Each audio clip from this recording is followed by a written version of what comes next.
El celeste intenso de los ojos de Alice sobresalen de su delgado rostro retractado en cada rincón del barrio Earling al oeste de Londres. Desaparecida. Se puede leer en cada uno de los carteles, tal como Alice, a diario miles de menores se pierden al año en el Reino Unido. Sin embargo, su desaparición en Hanwell, a pocos kilómetros de Earling, no se puede tomar solo como una más. Alice Gross nació en Londres el 14 de febrero del año 2000. Creció en una pequeña familia conformada por su hermana mayor y sus padres. Desde muy pequeña, la chica mostró afinidad por el arte. Le gustaba mucho dibujar, tocar el piano y el violín. Más tarde, Alice también comenzó a escribir sus propias canciones e interpretarlas con su voz. Además, también era aficionada al diseño de ropa, por lo que hizo un vestido a los 11 años que llevaría puesto el día de su graduación escolar. A los 13 años, los médicos le diagnosticaron anorexia y depresión. A pesar de todo, Alice continuaba siendo una niña creativa, por lo que en el futuro tenía altas posibilidades de alcanzar mucho éxito. El 28 de agosto de 2014, Alice salió a dar un paseo, pues estaba de vacaciones y tenía mucho tiempo libre. A la chica le encantaba caminar por el pequeño canal del río que había cerca de su casa. Ellos vivían en un pequeño suburbio en Londres llamado Hanwell, y su recorrido era de 4,5 kilómetros. Alice salió aproximadamente a las 3 de la tarde y le prometió a sus padres volver antes de las 6 de la tarde. Pasado un rato, le envió un mensaje de texto a su padre diciendo que pronto estaría de vuelta. Alice no regresó a la hora prevista, por lo que ya sus padres empezaron a preocuparse por la chica e intentaron llamarla, pero su teléfono estaba apagado, lo que preocupó aún más a los padres, quienes hacían énfasis en los problemas de ansiedad y anorexia que padecía la niña. Temían que le hubiese sucedido algo. Debido a su estado físico, su hija estaba constantemente débil y podía desmayarse. Los padres llamaron a algunos de sus amigos esperando que Alice estuviera con alguno de ellos, pero nadie la había visto ese día, por lo que los padres decidieron llamar a la policía, quienes inmediatamente comenzaron a buscar a la chica. Lo primero que hicieron fue investigar la ruta que Alice solía tomar. A esta búsqueda se unieron sus familiares y conocidos, pero desgraciadamente no pudieron encontrar ningún rastro de Alice. Pero se encontraron a varios testigos que, gracias a sus testimonios sobre los lugares por los que caminaba Alice, pudieron determinar su ruta con mayor precisión y que a su vez permitió acotar la zona de búsqueda y seleccionar varias cámaras que pudieran captarla. Luego de examinarlas, los detectives encontraron a la chica. Fue captada por la primera cámara casi inmediatamente después de salir de su casa, dirigiéndose al Grand Union Canal. Poco después fue vista en la zona de Brentford junto al canal. La última vez que la cámara la captó fue cuando volvía cerca de casa, caminando cerca del puente Transferry. La policía alertó a los medios de comunicación sobre la joven desaparecida, noticia que fue difundida rápidamente por toda Londres, y que gracias a esto, los detectives recibieron varias llamadas de testigos que habían visto a Alice. Lamentablemente, ninguno de estos testimonios pudo ayudar a la policía a hallar algún rastro de Alice. Según las cámaras de seguridad y los testigos, la chica había desaparecido de camino regreso a casa, habiendo ya recorrido la mayor parte de su ruta habitual. Pero para ese momento, el pensar en qué le había ocurrido a la joven seguía siendo un misterio. Pasados 3 días, la policía continuó examinando las grabaciones de las cámaras cercanas a las zonas donde Alice hizo su recorrido. También inspeccionaron los parques locales y otras zonas aisladas. Por otro lado, los agentes recorrieron las casas cercanas a la ruta de Alice e hicieron preguntas a sus habitantes. El 1 de septiembre, los padres de Alice grabaron un video en el que le rogaban a la chica que volviera a casa y pidieron a quien tuviera alguna información sobre dónde podría estar Alice que se pusiera en contacto con la policía. Mientras tanto, los investigadores creaban teorías de qué pudo haber ocurrido con la chica. La primera y más inquietante era la de un secuestro. Aunque el recorrido de Alice en su mayoría pasaba por las calles de la ciudad, habían partes que eran remotas y ocultas, donde la chica pudo haber sido atacada. Además, no era extraño que se diera un caso de secuestro en pleno centro, mucho menos en los suburbios. La segunda teoría planteaba una huida de casa. Los padres de Alice temían que la depresión la hubiese llevado a tomar esa decisión, pero para la policía, esta teoría era poco probable. A los 14 años era poco probable que Alice pudiera huir de casa sin ayuda, y si se hubiera quitado la vida era muy probable que ya la hubiesen encontrado. Este caso atraía cada día más la atención de todas las personas, mismo que fue entregado a la Unidad Especial de Scotland Yard el 3 de septiembre, aunque normalmente estos trabajaban en el área de asesinatos. No pudieron evitar darle atención a este caso en particular, ya que en ellos existía el pensamiento de que había una alta posibilidad de que Alice volviera con vida a casa. Scotland Yard organizó una masiva búsqueda, a la que se sumaron cientos de voluntarios entre oficiales de policía y personas de la comunidad tras ver el desgarrador video de su familia en las noticias. Buscaron en toda la zona desde la madrugada de ese día hasta la noche, y al día siguiente se anunciaría el hallazgo de la primera prueba sólida. Se trataba de la mochila de Alice, en la que se encontraban unos zapatos que había llevado puestos el día de la desaparición. Esta estaba relativamente cerca de su casa, lo que permitió a la policía saber que debían encontrarse en una pequeña zona cerca del canal. También llegaron a la conclusión de que era poco probable que la chica se quitara a sí misma los zapatos y los dejara ahí con su mochila para huir, teniendo en cuenta también que la chica no llevaba otros zapatos, lo que convertía casi en un hecho que la teoría de un secuestro fuera verídica, aunque aún no se descarta del todo la posibilidad de que Alice se haya suicidado. Scotland Yard decidió hacer públicas todas las imágenes disponibles de las cámaras de seguridad de las zonas que había recorrido la joven. La publicación de las grabaciones podría atraer aún más la atención del público y así obtener alguna pista más, o alguien podría al menos recordar haber visto a Alice ese día.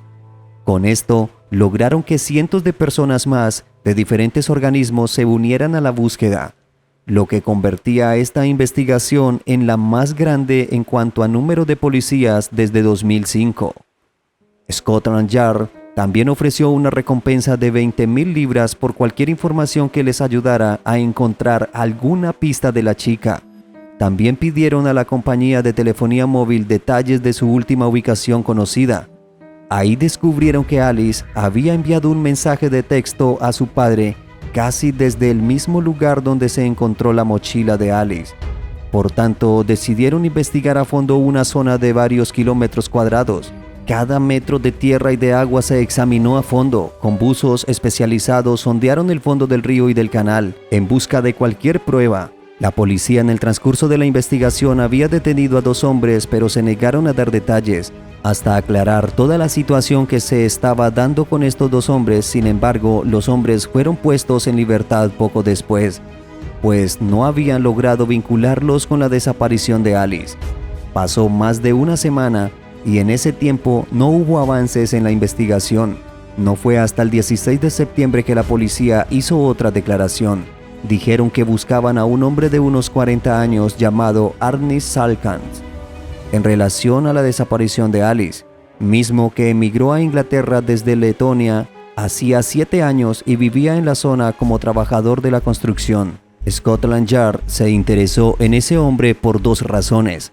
Aunque a primera vista no parecían estar relacionadas, igual llamaron la atención de las autoridades en primer lugar.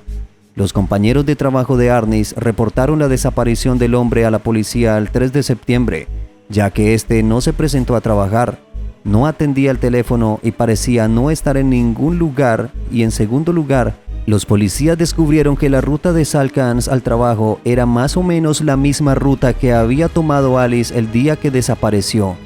Aún así, todo esto no era suficiente para confirmar la participación de este hombre en la desaparición, pero pronto los investigadores se percataron de algo realmente inquietante. Estos vieron en los videos de las cámaras de seguridad a un hombre de mediana edad pasando por el mismo puente que había pasado Alice unos minutos antes, quien resultó ser Salkans. Al cabo de un rato, el hombre fue visto en la otra cámara. Lo raro era que los tiempos en que pasó de verse en una cámara y otra no coincidían con el tiempo real de la trayectoria, pues tomaba solo unos minutos llegar de un lugar a otro y Salkans se le vio en otra cámara una hora después de haber pasado por la primera cámara. La pregunta es, ¿qué estaría haciendo Arnis en todo ese tiempo que las cámaras no lo estaban viendo? Las autoridades examinaron la zona y concluyeron que este no había podido tomar un camino más largo, porque este era el único camino que había para recorrer este lugar. Lo más sospechoso e inquietante es que todo esto estaba ocurriendo en el mismo espacio donde supuestamente se había cortado el camino de Alice. También se dieron cuenta de que la ropa del hombre estaba mojada cuando se vio en la otra cámara. Al seguir observando los videos de las cámaras, vieron al hombre volver 2 horas después al mismo lugar y alejándose de nuevo casi a 1 hora más tarde. Al hacerlo, no había sido captado por la cámara del puente, lo que indicaba que este hombre había pasado todo este tiempo dentro del punto ciego.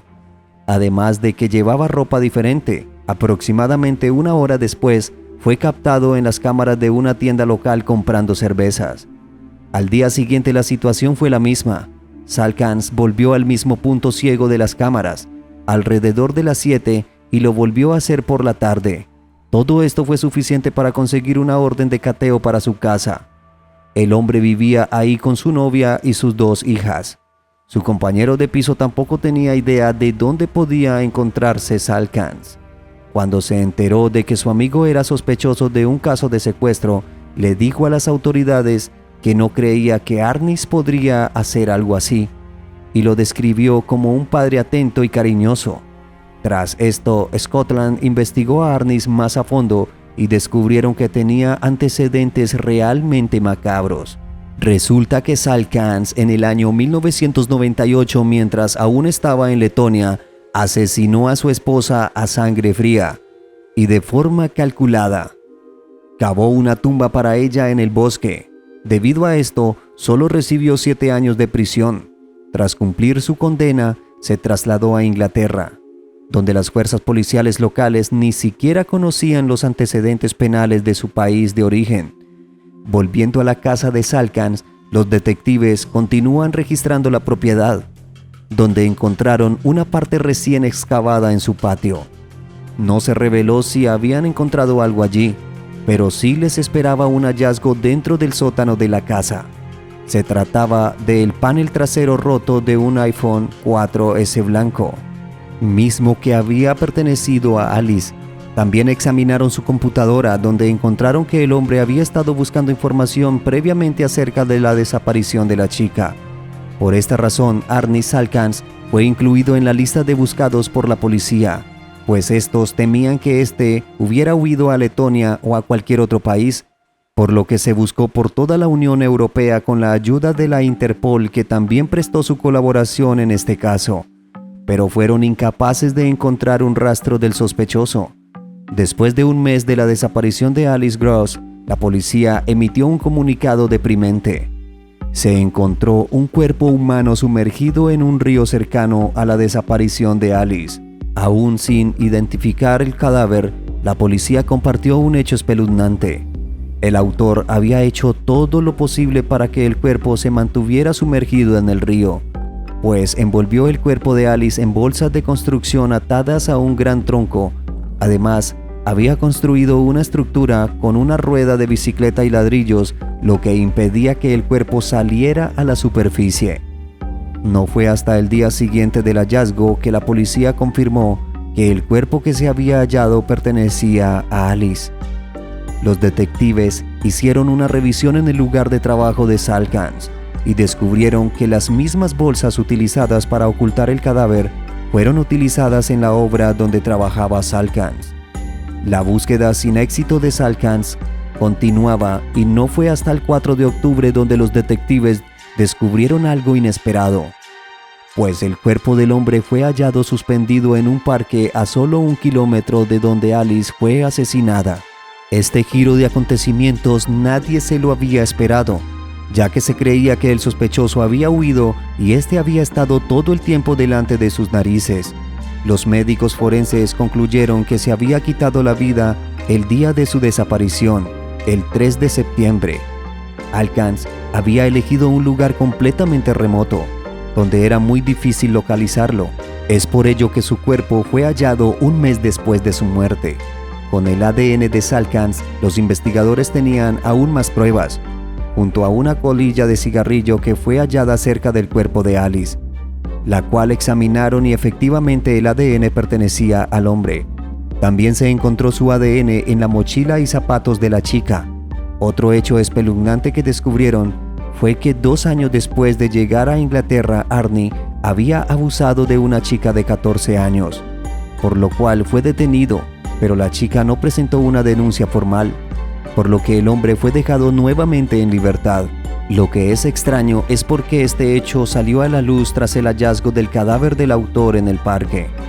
La versión que se dio a conocer fue que Salkans recorría el mismo camino en bicicleta cuando se topó con Alice y la atacó con la intención de cometer actos depravados.